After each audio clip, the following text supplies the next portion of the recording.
చెప్పట్లో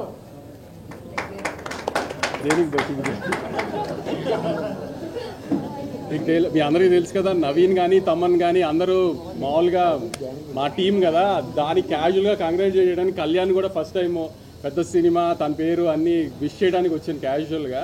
దానికి తమన్ ఇరికించాలని కూర్చోబెట్టాడు ఇక్కడ. మర్చిపోయారండి, మా సినిమా సీడెడ్ డిస్ట్రిబ్యూటర్ కూడా ఈయనండి. సీడెడ్ డిస్ట్రిబ్యూటర్ అని కాదండి, ఇప్పుడు రాయలసీమ కానీ గుంటూరు కానీ నైజాం కానీ అంతా నా డిస్ట్రిబ్యూటర్లో చేశారు. దానే ఇప్పుడు కోజీ అయినా. సో ఇప్పుడు సినిమా పెద్ద హిట్, వాళ్ళందరికీ డబ్బులు వస్తే మాకు డబ్బులు వస్తే అంత హ్యాపీగా, డిస్ట్రిబ్యూటర్కి ఎప్పుడైనా డబ్బులు వస్తాయి.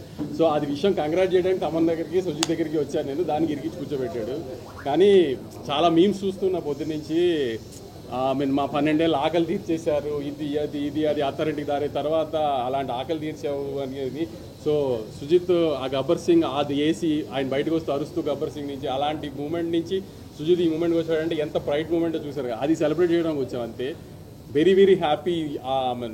ఇంటర్వెల్ ఇంటర్వెల్ తర్వాత 5th రీల్ మాత్రం థియేటర్లో ఏంబిఏ ఊగిపోయింది అసలు. యాక్చువల్లీ ఇంక సింగిల్ స్క్రీన్స్ ఎలా ఉంటుందో ఊహించలేదు. అందుకే శ్రీరాములు కానీ సుదర్శన్ కానీ ఇంకా వెళ్ళలేదు, అంత ధైర్యం చేయలేదు. కానీ తప్పకుండా ఈ థియేటర్కల్ ఎక్స్పీరియన్స్ మాత్రం మిస్ అవ్వకండి. It's one of it's kind. Kalyan గారు ఇట్లా